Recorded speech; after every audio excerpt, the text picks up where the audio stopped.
Hey there, everyone. Welcome back. We're continuing on with our Sometimes It Takes a Mountain series, also known as Starting Fresh in 2018. And if you remember what we've studied so far, we talked about how God uses different obstacles.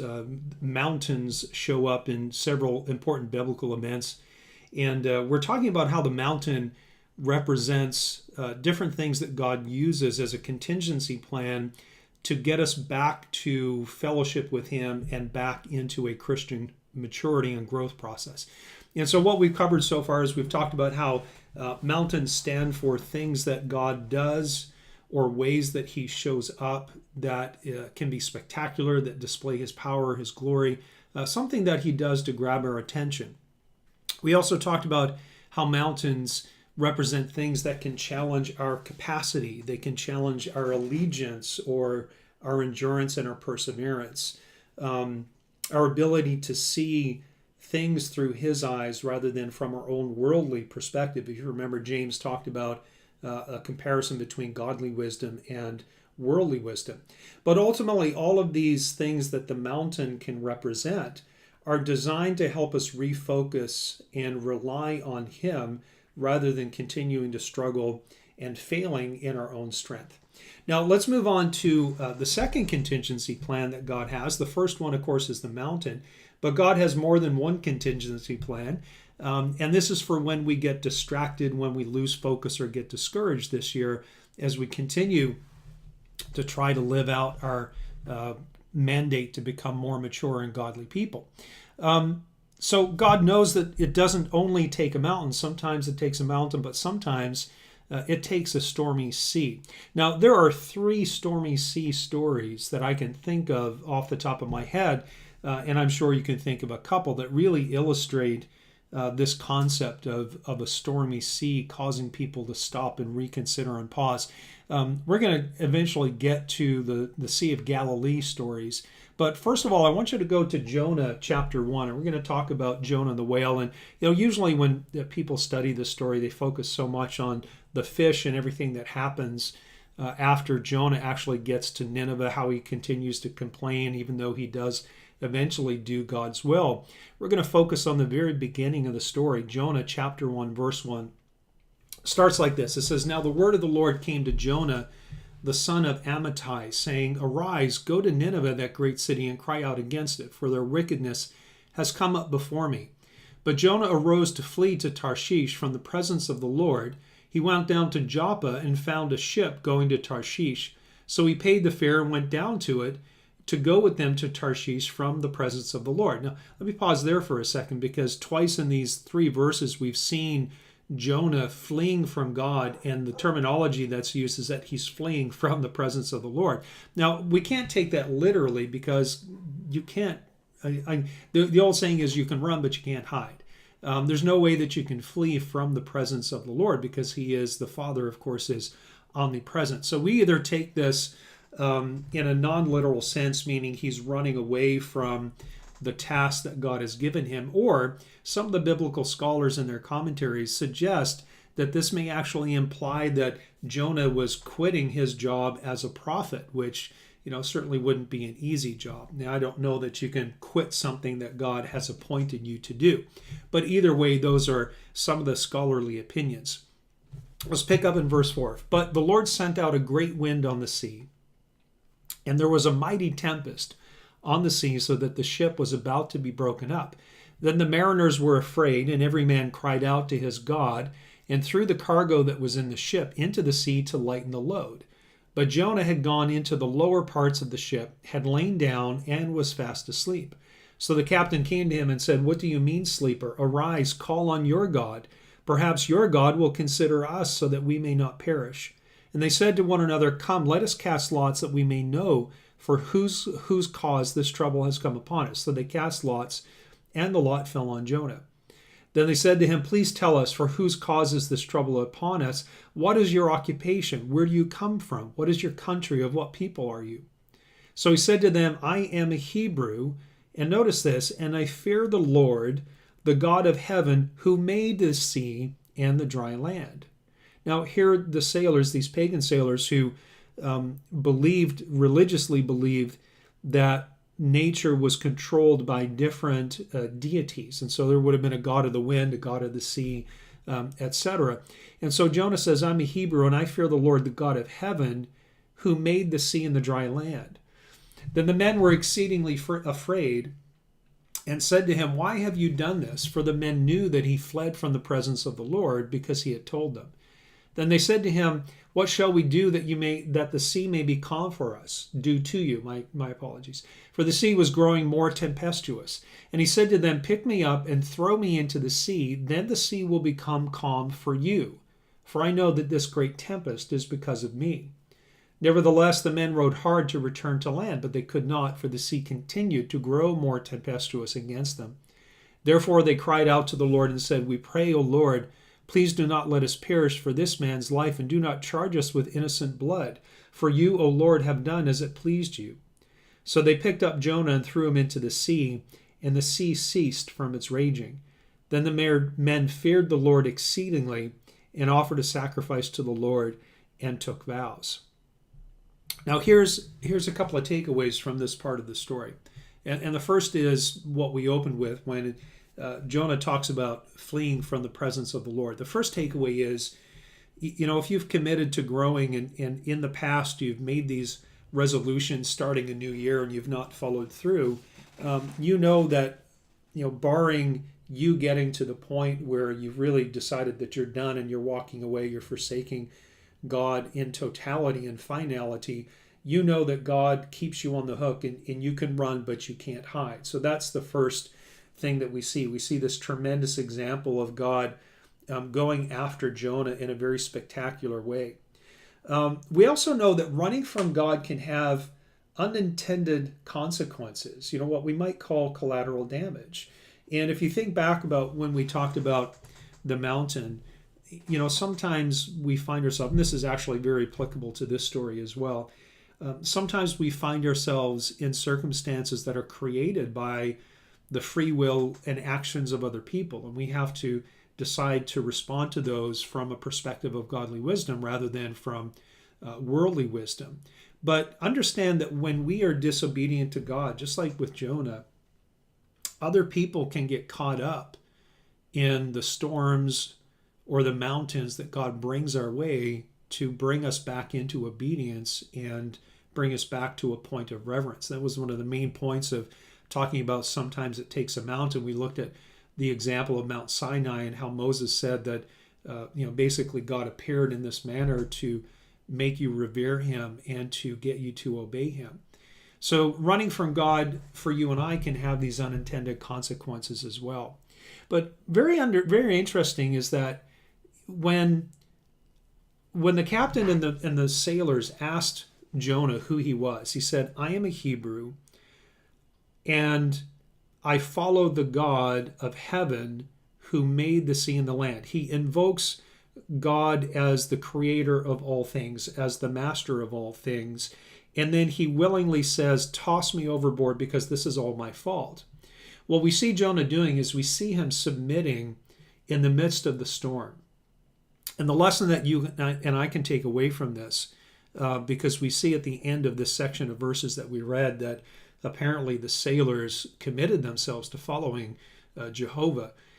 But submitting to God in the midst of the storm of your life and other people observing you and seeing the consequences of your obedience can potentially lead other people to understand and to know and to revere and obey God themselves. And that's a pretty profound part of this particular story, and something that may not happen unless you submit inside the storm that you might find yourself in. Very interestingly, and if you're like me and you like to highlight and mark up your Bible just to make sure that you don't miss key concepts, I want you to focus on verses 5, 10, and 16 for a moment, because in this story we see the sailors progressing in different states of fear. So for example, verse 5 talks about how they are, because of the storm that's imperiling them, they find themselves in this state of helpless fear, right? They can't control the sea.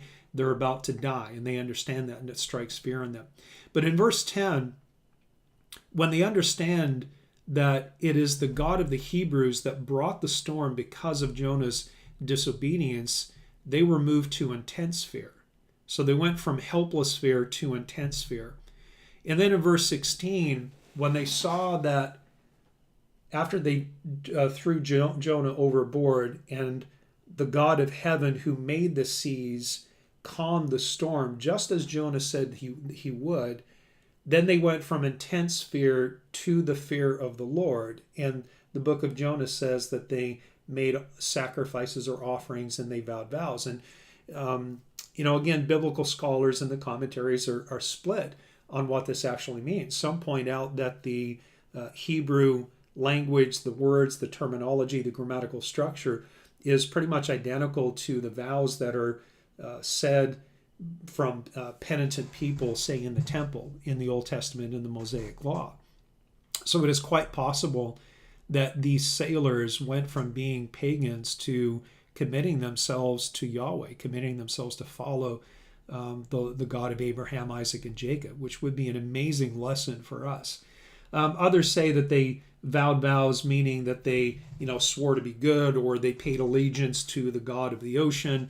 Very difficult to tell, but I think the most powerful lesson that we could potentially draw is that when we submit to God in the midst of the storm, it can demonstrate not just what obedience looks like, but it can display the power and the sovereignty of the Lord, which, given the right heart, can bring somebody to fear him in the way that the Bible describes, not in terms of fear and running away, but fear in terms of the reverence that God was trying to instill in the mountain event at Mount Sinai when he brought his people out of Egypt. Now, we also know, just talking about takeaways, right? So we have, you can run, but you can't hide. We have running from God can have unintended consequences or collateral damage. Submitting to God in the midst of the storm can lead others to the Lord. But we also know that submitting to God in the midst of the storm can bring us back into, the best word maybe would be harmony with him, into right relationship with him. What's interesting in this story is that Jonah, he owned his disobedience. He said, "This is because of me. Throw me over so that you might live." Jonah was willing to die to save these pagan sailors. He recognized his disobedience and he was willing to pay the price so that others wouldn't suffer the consequences of his bad decisions. And because he submitted himself to the storm, he submitted to being tossed overboard. And I'm sure in his mind, he was going to his certain death. Here we are distance. In fact, they tried to row back and couldn't get there because the storm was so bad. And I'm pretty sure that Jonah went. However, God had different plans for him. And of course, he saved him from the storm in a very spectacular and unexpected way. And he was swallowed by a great fish. Many stories talk about him being swallowed by a whale. Now, it's not my intent to go through whether or not that was a literal event or whether it was metaphorical. My opinion, we have to take it at face value. I do believe that that's exactly what happened. But let me go back to what I said, just a few moments ago about how the sailors progressed through different stages of fear, and they eventually came to the fear of the Lord and vowed vows to him. It was when they saw a demonstration of his power, the power of the one who can create the storms and calm the seas, when they came face to face, if you will, with the God of heaven who made the seas and the dry land. He's the one who descended in power and glory on Mount Sinai. That's when they developed the fear of the Lord specifically. Now we're going to work our way pretty quickly now into the story of the storms on the Sea of Galilee. But before we get there, I want you to go to Psalm 107. Psalm 107 is actually fairly critical for the story of the storms on the Sea of Galilee in the New Testament. And you'll see why here in a second if you're not already aware of this connection. We're going to read from verses 1 to 7, then we'll skip down to 21. Psalm 107:1 says, "Oh, give thanks to the Lord, for he is good, for his mercy endures forever. Let the redeemed of the Lord say so, whom he has redeemed from the hand of the enemy, and gathered out of the lands, from the east and from the west, from the north and from the south. They wandered in the wilderness in a desolate way. They found no city to dwell in. Hunger, hungry and thirsty, their soul fainted in them. Then they cried out to the Lord in their trouble, and he delivered them out of their distresses. And he led them forth by the right way, that they might go to a city for a dwelling place. So in these first 7 verses, we see a pattern that actually is repeated over the next 12 verses or so, where the writer of the psalm cites people who are in dire need, who call out to God for salvation and peace, and then God answers them. And this pattern, again, is repeated several times until we get to verse 21. So skip down to verse 21 for me. It says, "Oh, that man would give thanks to the Lord for his goodness and his wonderful works to the children of men. Let them sacrifice the sacrifices of thanksgiving and declare his works with rejoicing. Those who go down to the sea in ships, who do business on great waters, they see the works of the Lord and his wonders in the deep." And this is one of 2 critical verses here, verse 25. "For he commands and raises the stormy wind, which lifts up the waves of the sea. They mount up to the heavens. They go down again to the depths. Their soul melts because of trouble. They reel to and fro and stagger like a drunken man and are at their wits' end. Then they cry out to the Lord in their trouble, and he brings them out of their distresses." And verse 29 is the second of the 2 critical verses. "He calms the storms so that the waves are still." Now, back, I think it was early in 2017 when I taught the Eye of the Storm series, we looked at this particular psalm and looked at these 2 verses, verse 25 and 29 in particular. And we talked about the 2 occasions in the New Testament where Jesus used a circumstance involving the stormy Sea of Galilee to teach his disciples something very critical. And the first event certainly would have reminded the disciples of verse 25 and 29 here. "For he commands and raises the stormy wind, which lifts up the waves of the sea. He calms the storm so that its waves are still." So let's take a look at that. Of course, there are several parallel passages because the Gospels repeat several of the key stories. We're going to read in the book of Mark. So go to Mark chapter 4. This is the first time we see the stormy sea here in the New Testament on the Sea of Galilee. Now, understand this, that geographically, the Sea of Galilee is situated and surrounded by certain like geography or topography, and the winds in that area are notorious for whipping up storms all of a sudden.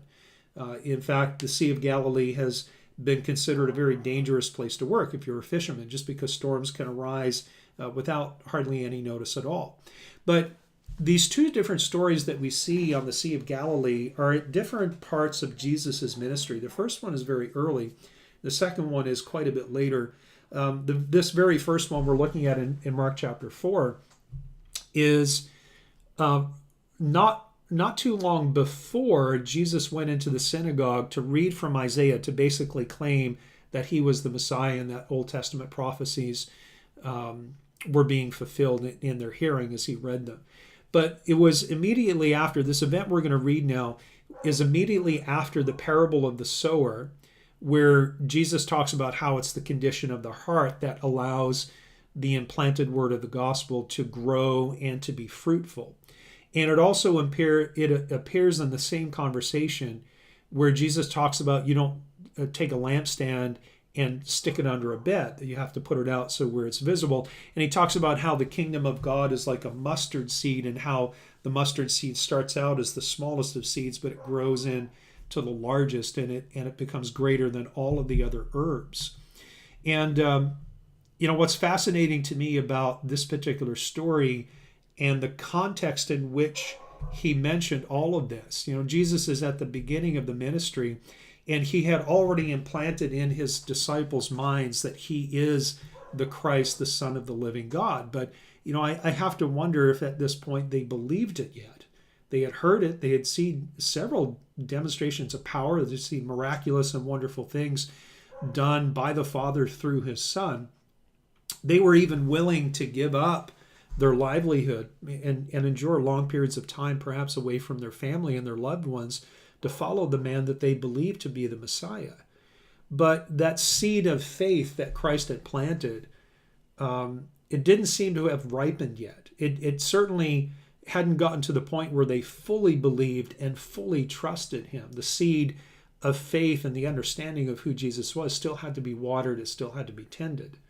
So the parable of the mustard seed then, while a metaphor for the kingdom of God, basically teaches us that seeds take time to develop roots. They take time to grow and ripen.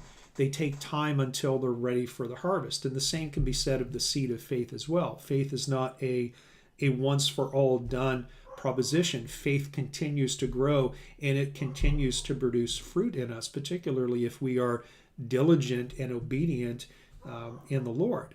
So Matthew 4 verse 35 says, "On the same day when evening had come, he said to them, 'Let us cross over to the other side.'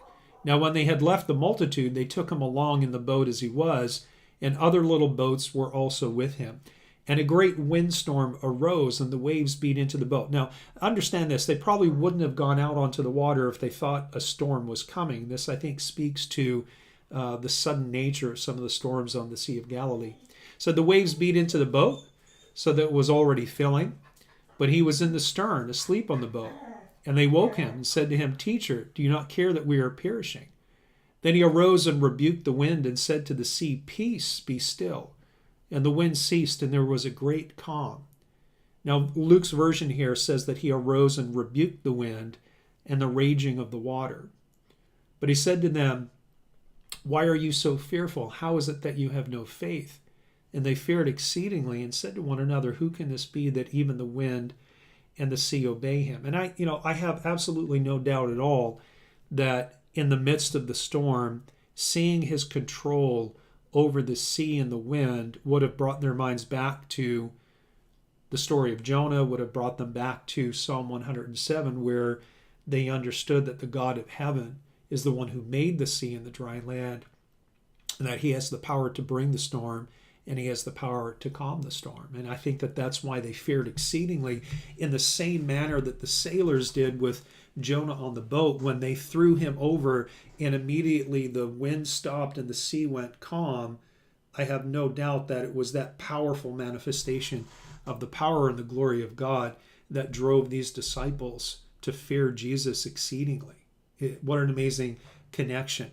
Now, the second time that we see a storm on the Sea of Galilee is much later in his ministry. Go in your Bible to Matthew chapter 14 and verse 23. So Matthew 14:23 says, "And when he had sent the multitudes away, he went up to the mountain by himself to pray. Now when evening came, he was alone there.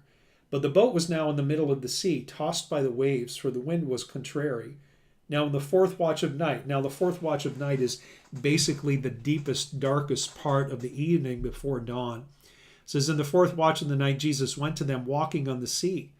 And when the disciples saw him walking on the sea, they were troubled, saying, 'It's a ghost,' and they cried out for fear. But immediately Jesus spoke to them, saying, 'Be of good cheer, it is I, do not be afraid.' And Peter answered and said, 'Lord, if it's you, command me to come on the water.' And he said, 'Come.' And when Peter had come down out of the boat, he walked on the water to go to Jesus. But when he saw that the wind was boisterous, he was afraid, and beginning to sink, he cried out, saying, 'Lord, save me.' And immediately Jesus stretched out his hand and caught him and said, 'O you of little faith, why did you doubt?' And when they got into the boat, the wind ceased. Then those who were in the boat came and worshipped him, saying, 'Truly, you are the Son of God.'" And here we see the same demonstration. We see Jesus miraculously, supernaturally walking on the water. We see Peter with his eyes focused on the Lord doing the same. We see the Lord rescuing him when he doubts and begins to sink. And the moment that Jesus steps into the boat, everything goes still. Just like when he woke the first time and said, "Peace, be still," everything went still. Now, there are many things that can be said about these stories, but I'm trying to keep my comments to the theme of what does it take for God to get our attention, especially when we're in the storms of life. Sometimes the storm itself is the contingency plan. It's to get us to realize we're going to drown without him, and we have to keep our eyes focused. And that's usually the theme of the preaching around the story, is that Peter lost sight of the Lord and he looked at his circumstances, and that's when he doubted and ran into trouble. But here's what I want to point out is that The early storms of life teach us that Jesus is Lord. He is the God of heaven who made the seas and the dry land. He commands and raises the stormy wind, and which lifts up the waves. And to quote Psalm 107, he commands or calms the storm so that the waves are still. So the storms, the early storms in life, just like the first storm on the Sea of Galilee, just like that storm in the book of Jonah, teach us that Jesus is Lord, he is sovereign, and that we are to revere and to respect and to fear him.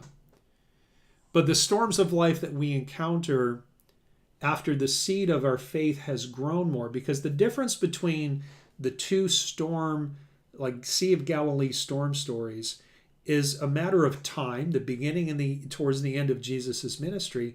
But the major difference is the heart and the minds of the disciples. In the beginning, the seed had taken root, but it had not developed strength. It hadn't branched and produced fruit. Whereas later, while it wasn't perfect, they were willing, Peter was willing to walk on water because he had moved from that early faith to a much more mature faith. So after the seed of our own faith has grown a little, the storms that we encounter teach us that with Christ, with our focus on him, we can walk on water. Of course, I'm using that metaphorically, but we can do things that we wouldn't otherwise consider doing because, as we said earlier, we can do all things through Christ who strengthens us, meaning that when he calls us to be godly people in a very ungodly world, after having come out perhaps of a godly life and lifestyle before we became Christians, we can handle anything that life throws at us, including the consequences of our own choices, if we turn back to him, if we revere him and submit to him in obedience. We know that we can trust God to either calm the storm or to hold us while it ranges around us. And over the past couple of years, I've mentioned a few times that one of my favorite songs, we've sung this in worship a couple of times, is called Sometimes He Calms the Storm. And this is one of the refrains is sometimes he calms the storm and other times he calms the child. Now, I'm not a sailor, but I know that if you're in a sailboat and you get caught in a really bad storm, you have two options. One is to drop your sails, just to simply quit fighting the wind, to point the boat downwind and just run with the waves. You're going to minimize damage and reduce your risk of capsizing if you go straight with the wind and with the waves and quit fighting. So when we find ourselves in the storms of life, whether these are storms that we've created or whether they are storms that God has allowed in our lives to move us to reverence and obedience, the first thing we have to do is just simply quit fighting. There's going to be a lot less strain and conflict and a lot less collateral damage if we just submit in the midst of the storm, just like we saw Jonah doing. The second option, if you're a sailor and you find yourself in a huge storm, is not just to drop your sails, but instead of running downwind, but it's to throw out your anchor, hoping that the anchor bites into something strong and stays firm. And if it does, then it will swing the boat around and head you straight into the wind, but you'll minimize your damage because you're anchored to the bottom of the ocean. Again, sometimes we just have to stop fighting. And we can either stop fighting, just go with it and learn our lessons. But, Paul tells us that we have an anchor. He calls it the anchor of our souls. And if you're not aware of this verse, I want you to go to Hebrews chapter 6.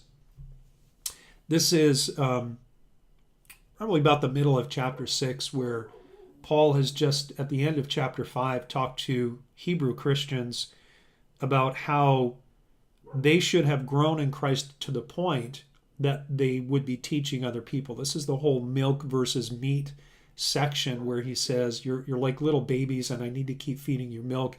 But come on, we got to grow up. You got to sink your teeth into some meat, and you should be teaching other people what you already know. And then he goes on to a couple of other items. Then he comes to this.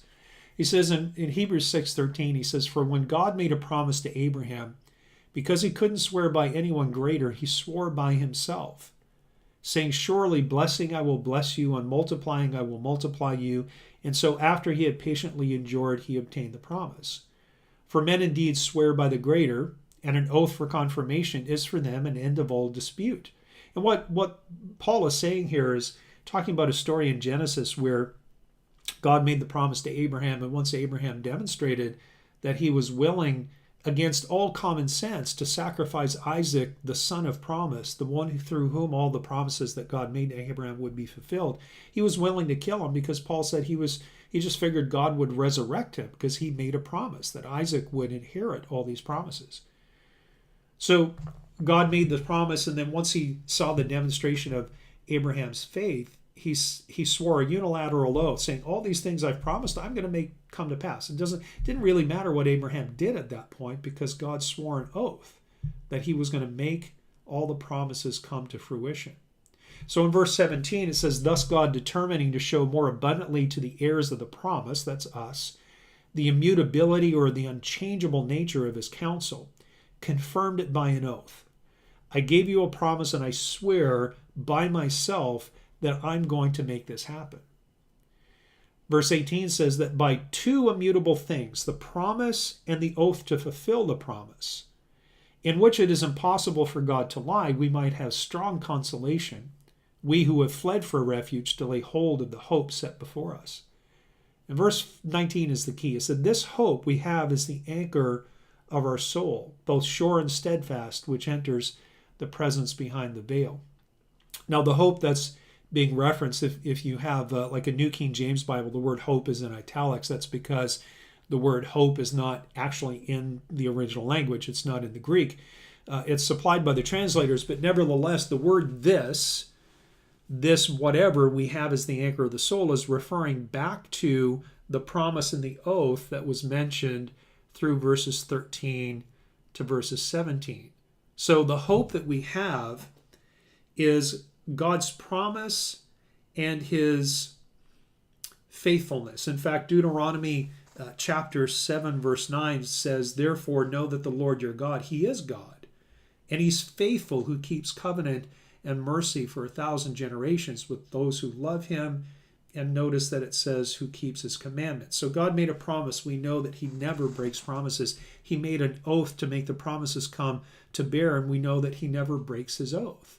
This is the anchor of our soul. And if anything, when you find yourself in a storm, whether it's a mess that you've created, a mess that you find yourself in because someone else created it, or if it's a storm that God has allowed in your life to get your attention, to bring you back to him, you have an anchor that you can throw out, and that is that God is not a liar. He is faithful to his oaths, and he is faithful to his promises. And it's said in verse 17 that God did this because he wanted to show to the heirs of the promise the unchangeable nature of his counsel. That was a message to you and I, because we are heirs of Abraham through Christ, as long as you have confessed that he is the Christ, the Son of the living God, and you have been baptized, and you are now in the family of God, and you're in a local fellowship, then you are heirs of Abraham, heirs of the promise, and co-heirs with Christ. And that's the anchor that we can always throw out when we find ourselves in the storm. Now, in the first Galilee story, the storm on the Sea of Galilee, that first story, the best anchor that the disciples could have asked for was right there, asleep in the stern of the boat, which there's an interesting parallel if you compare the story of Jonah sleeping in the bottom of the boat to Jesus sleeping in the stern. Jonah gets tossed over and the storm goes still, but Jesus wakes up and speaks and says it's still. But the second story, Jesus gets into the boat and the sea goes still. Either way, the best anchor that they could have hoped for was right there in their midst. Jesus woke up and he said, "Peace, be still," and the storm was not. It just disappeared. And the second storm story, which I think I shared in the Eye of the Storm series, that second storm story is a foreshadow of the tribulation. The disciples again were tossed by the winds and waves. Jesus was not in the boat with them this time. He was nearby, but he was set apart. So here's Peter in the middle of the storm. but he's willing to brave the winds and the waves to do the miraculous because he saw his anchor who said to Peter, "Don't be afraid, come to me. I know it's scary. I know it's dark. I know it's windy. I know the waves are crazy and you probably think you're going to sink and drown, but come to me." When you really think about it, it's a beautiful picture. We, again, tend to focus on how Peter slips up and pays attention to the storm and not the anchor of his soul. But what's Jesus doing here? He's giving us a picture of what it takes to survive the storms of life. And ultimately, he's giving us a picture of what it takes to survive the ultimate storm, which will be the coming tribulation, even the great tribulation. But first, Peter had to develop a deep and an abiding trust and faith in Jesus. That little seed of faith had to take root and grow and produce fruit before he was willing not just to ride out the storm in the boat, to step over onto the waves. After he got to the point where his faith had deepened and produced fruit, then he was able to recognize his Savior in the darkest of night, in the midst of the storm. And I think what all this means to us is that, no matter how bad the storms get, we need to do just what Peter did. We need to find Jesus in the storm. That's that point of turning where we stop fighting the wind and the waves and we look for that anchor. We have to ignore that storm that's around us, throw out the anchor and ride out the storm with the strength and with the protection that comes from God and God alone. And once we do that, we do what Jonah did once he was tossed overboard and swallowed by the whale. So let's go back to Jonah chapter 1 and let's see, once he was swallowed by the whale, what was Jonah's response? What was the first thing that he did? Other than thinking, well, this is strange.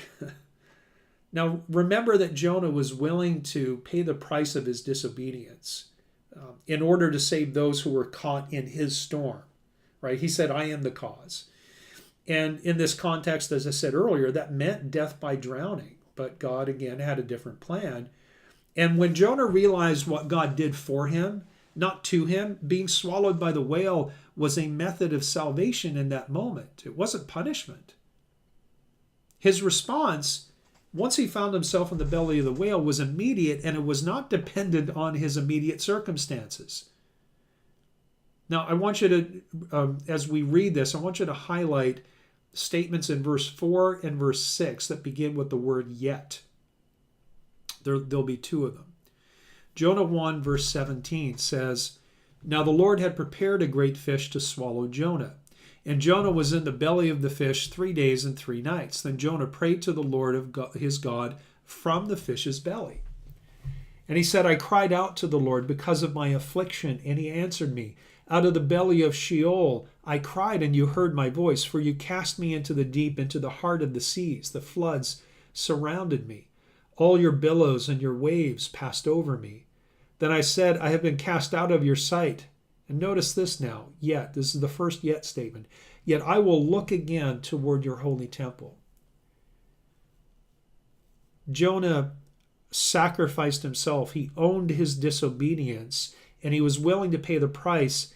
And the moment he realized that God had saved him from the storm, he said, I will look again toward your holy temple. I will turn in reverence and obedience. Verse 5 says, the water surrounded me, even to my soul. The deep closed around me. Weeds were wrapped around my head.